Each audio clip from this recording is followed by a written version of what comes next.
apart for you, Lord. I choose to be holy, set apart for you, my Master, ready to do your will. Kapag handa po tayong sundin yung nais po ng Diyos sa buhay natin, we will shine, di ba po, brightly dito po sa mundong ito. Sabi po ng Lord, we are the salt and light of this world. Kapag po yung saltiness po natin at yung ilaw po natin ay lagi po natin babantayan. Amen? Palapakan po natin ang ating po Panginoon Diyos. Number 3 po, a life that honors God is a transformed life. Pag sinabi pong transform, sabi po ng verse 2b, but be transformed by the renewing of your mind.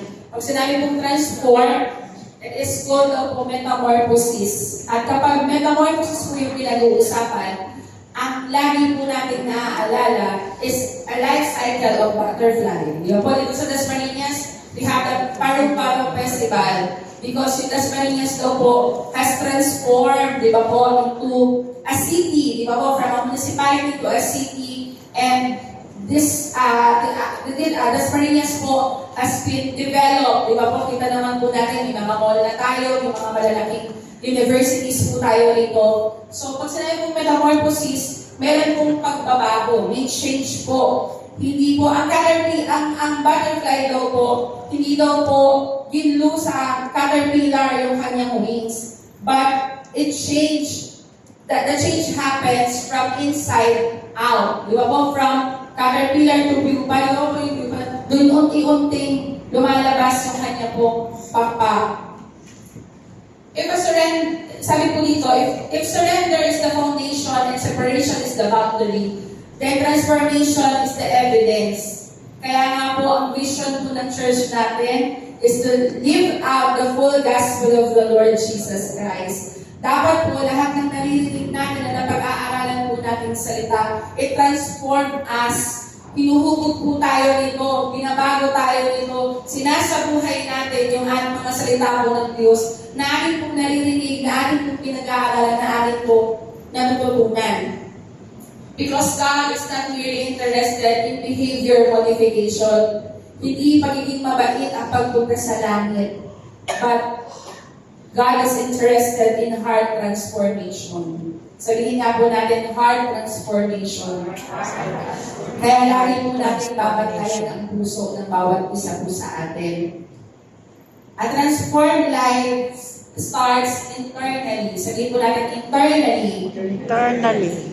Ang sabi po, ang battle daw po natin, ngayong generation po natin, is in the battle of mind. Kaya po diba, ang dami po ngayon na may anxiety, may depression, ang dami po na hindi nila alam kung anong gagawin nila. Pag na-stress, na-depress, di ba po? Because there is a battle in our mind today. So it is an internal battle. And sabi po, what shapes your thinking and what controls your mind eventually will control your life. Kaya naman po, from the inside out, dapat po, pinapantayan natin yung ating puso at ating po kaisipan.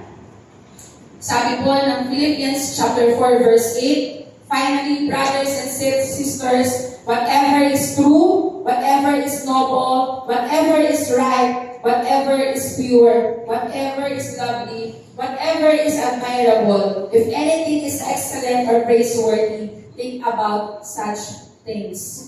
Marami pong tao dress like Christians, talk like Christians, act like Christians, pero hindi po nakikita sa buhay nila ang totoong transformation o pagbabago.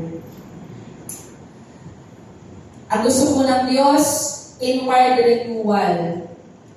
Kasi kung wala daw pong inward renewal, it becomes performance rather than transformation. Kailangan po natin mag-transform from the inside out. Pero kung isang awit noon ng Hillsong, sabi po ng awit, my heart and my soul, I